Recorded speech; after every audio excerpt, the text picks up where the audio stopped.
जी और आज हम पढ़ेंगे क्लास 12 की फ्लेमिंगो बुक का second chapter the lost ring by एनिशन। सो फर्स्ट ऑफ ऑल आप देख लीजिए जो हाइलाइट्स है। So there are basically 2 stories, तो इसीलिए हम ये वीडियो को 2 पार्ट में कर लेंगे। तो फर्स्ट में आता है साहिब आलम का सोल। तो साहिब आलम जो इलीगल इमिग्रेंट्स होते हैं जो बांग्लादेश से आए थे, जब बांग्लादेश वॉर हुआ था तब वो बांग्लादेश से यहाँ पे इमिग्रेट करके आए थे। इमिग्रेट मतलब वहां से भाग के आना या फिर वहां से यहाँ पे इंडिया पे आना। अब वो इलीगल इमिग्रेंट्स है। इमिग्रेंट्स लीगल भी हो सकते हैं, इलीगल भी हो सकते हैं। इलीगल इमिग्रेंट्स वो होते हैं जिनके पास कोई वैलिड प्रूफ नहीं रहता उनके आने का। तो बेसिकली वो इलीगल इमिग्रेंट्स थे। और वो कहाँ पे रहते थे? वो रहते थे सीमापुरी। अब सीमापुरी है कहाँ पे? Seemapuri situated in the outskirts of Delhi. तो वो सीमापुरी जगह पे रहते थे। तो सीमापुरी पे उनका जॉब क्या था? तो फिर वो रैग पिकिंग करते थे। रैग पिकिंग मतलब कचरों को जमा करना। सो जो राइटर होती है वो एक दिन साहिब से पूछती है कि तुम लोग स्कूल में क्यों नहीं जाते? तब साहिब रिप्लाई करता है कि मैं स्कूल में इसलिए नहीं जाता क्योंकि हमारे यहाँ पे कोई स्कूल नहीं है। तो फिर वो उसे पूछती है कि अगर कोई स्कूल होगा तो तुम जाओगे? तो वो बोलता है हाँ। वो बहुत खुश हो जाता है, बोलता है हाँ मैं जाऊंगा, अगर आप एक स्कूल बनाएंगी तो मैं जाऊंगा। तो फिर वो बोलता है कि ठीक है, मतलब जो राइटर है वो बोलती है कि ठीक है, मैं जिस दिन स्कूल बनाऊंगी उस दिन मैं तुम्हें बुलाऊंगी। सो ऐसे एक दिन राइटर से इसका कन्वर्सेशन होता है। नेक्स्ट दिन जब वो राइटर से मिलता है तब वो पूछता है आपका वो स्कूल बन गया क्या? राइटर को बहुत गिल्टी फील होता है बिकॉज उसने एक ऐसा प्रॉमिस कर दिया जो शायद वो कभी पूरा ही नहीं कर पाएगी। तो यही है, उसको बहुत गिल्टी फील होता है। तो वो स्कूल्स में नहीं जा पाते हैं। उनका मेन ऑक्यूपेशन क्या होता है? Rag picking.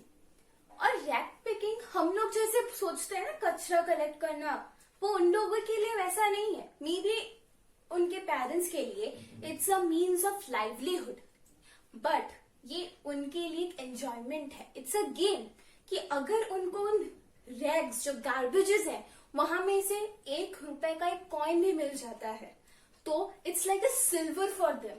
It's a treasure. They are hunting treasure in the garbage. What they are doing? Hunting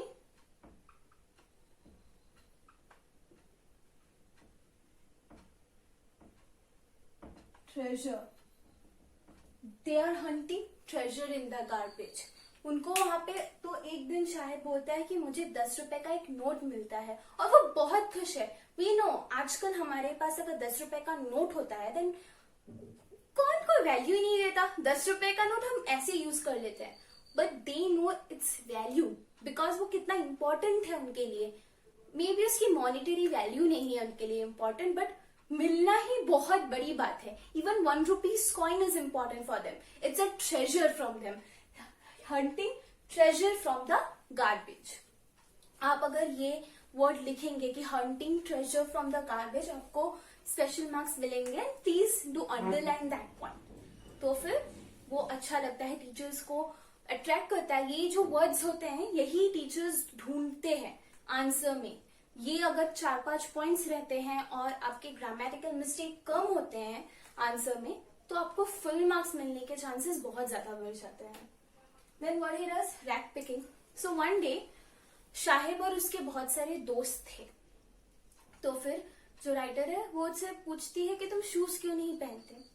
Then they say कि लाइक हम शूज इसलिए नहीं पहनते क्योंकि जो हमारी मतलब उनमें से एक बोलता है हम शूज इसलिए नहीं पहनते क्योंकि जो मेरी मम्मी है वो उसे ऊपर में रख देती है छुपा के और मुझे नहीं देती। तो फिर दूसरा लड़का उसका मजाक करके बोलता है तुम्हारी मम्मी तुम्हें शूज क्यों देगी?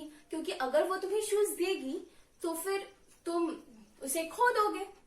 एक और लड़का बोलता है, वो जो 2 अलग अलग शूज पहने होते हैं, वो बोलता है कि ये न्यू स्टाइल है इसीलिए मैंने पहना है। ऑब्वियसली उसको शूज नहीं मिले होंगे या उसके पास शूज नहीं होंगे, उसको कचरे में से जो अलग अलग तरह के 2 शूज मिले जो एटलीस्ट उसके बेयर फीट्स को ढकने के काम आ रहे हैं, तो वो वही यूज करेगा ना।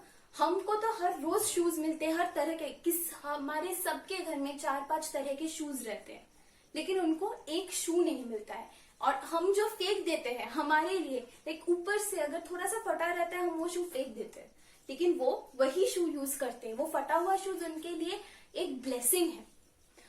थर्ड बच्चा जो होता है वो बोलता है it's a ritual for us. हम ऐसे ही नहीं पहनते क्योंकि हमारे वहां पे नहीं पहनते, हमारे वहां पे बेयरफुट ट्रैवल करना ही रिचुअल है। और जो 4th लड़का होता है वो बोलता है मेरे पास शूज ही नहीं है जो मैं पहनूंगा।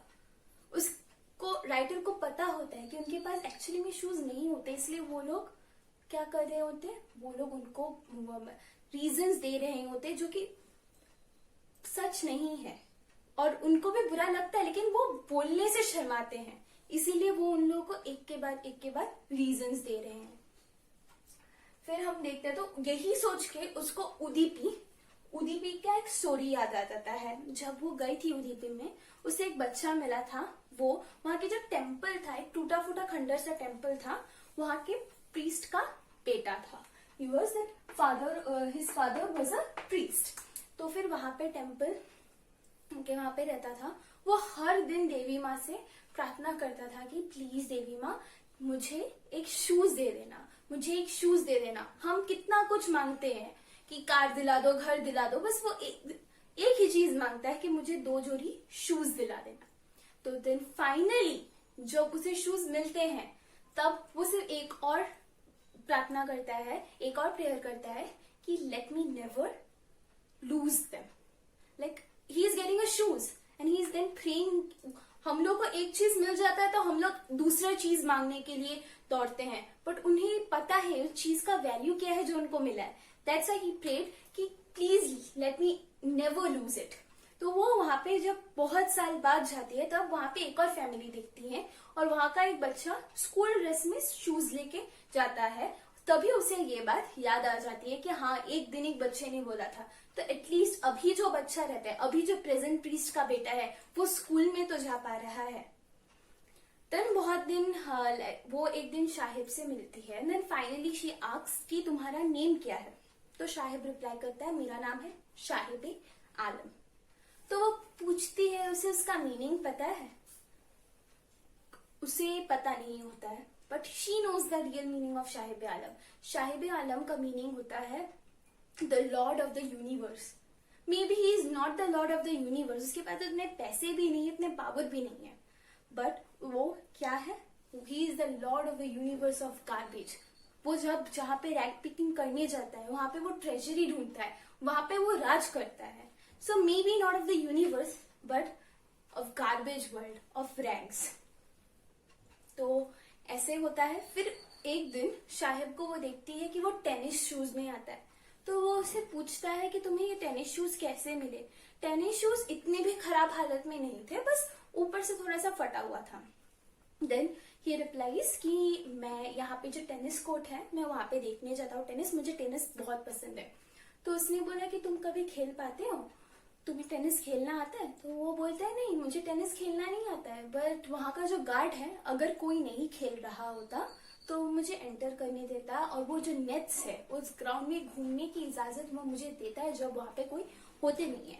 वैसे ही मुझे उसने उस दिन एक शूज दिया क्योंकि वो किसी अमीर बच्चे ने 1-2 बार उसने पहने होंगे, थोड़ा ऊपर से फट गया होगा, उसने वो फेंक दिया और इसीलिए वो शूज पहन के घूम रहा है क्योंकि वो जो सिक्योरिटी गार्ड है उसने उसको शूज दिए।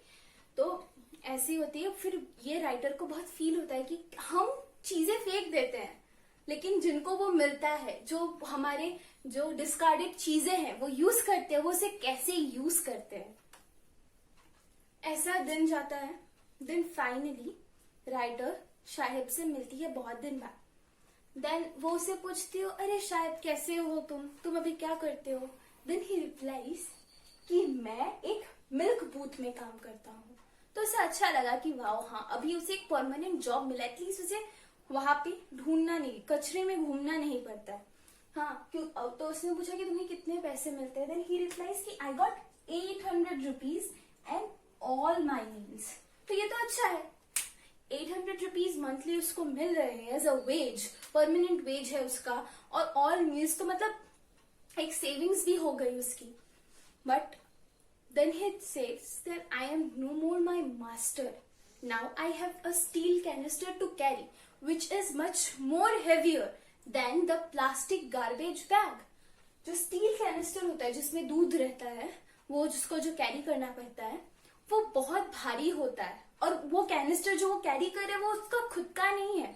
He is no longer his own master. अब वो किसी के अंडर काम कर रहा है, उसको गाली सुनना पड़ रहा है। एंड वी ऑल नो बच्चे जो काम करते हैं, जो टी स्टॉल है, उनकी लाइफ कैसी होती है सॉरी, तो उनकी लाइफ कैसी होती है हम सब जानते हैं।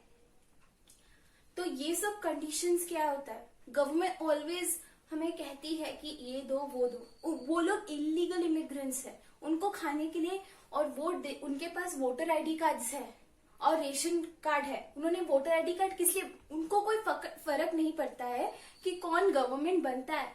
बस वो लोग वोटर आईडी कार्ड बना के बैठे हैं कि अगर उनको वोटर आईडी कार्ड मिल गया तो उनको रेशन कार्ड मिलेगा, जिससे एटलीस्ट खाने के लिए कुछ मिलेगा। और रेशन के खाने कैसे होते हैं और कितने सारे प्रॉब्लम्स को हर दिन उनको झेलना पड़ता है। उनका परमानेंट शेल्टर भी नहीं होता है, वो लोग टेंट के या फिर टारपुलिन से बने घर में रहते हैं। जो टेंट्स रहते हैं वो टारपुलिन के, एक बार छत फट गया तो सारा रात पानी गिर रहा है, उनके पास कपड़े नहीं होते, उनका कंडीशन कैसा होता है हम जानते हैं। और ये सब वो लोग क्यों फेस कर रहे हैं? जस्ट बिकॉज वो लोग इलीगल इमिग्रेंट्स हैं, उनके पास वैलिड कुछ नहीं है, ना घर है, किसी देश के, वो लोग किसी और देश से आए हैं यहाँ पे इंडिया में, क्योंकि उनको वहां पे जगह नहीं मिला है। और यहाँ पे वो रह क्यों पा रहे हैं, वो निकल भी नहीं पा रहे हैं, उनको रहना भी पड़ रहा है, बिकॉज ना ही उनके पास उनके पास कोई वैलिड प्रूफ है ऑफ बीइंग इंडियन।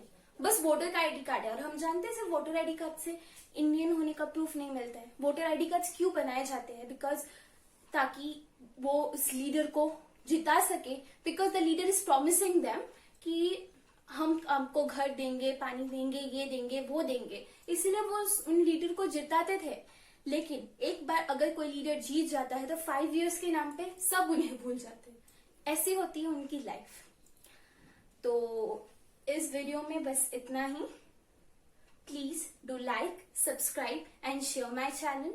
अगर कोई भी क्वेरीज होंगे या कोई भी क्वेश्चंस होंगे, please do let me know in the comment section, and you can hit me up in my Instagram handle also, which is there in the description. Thank you.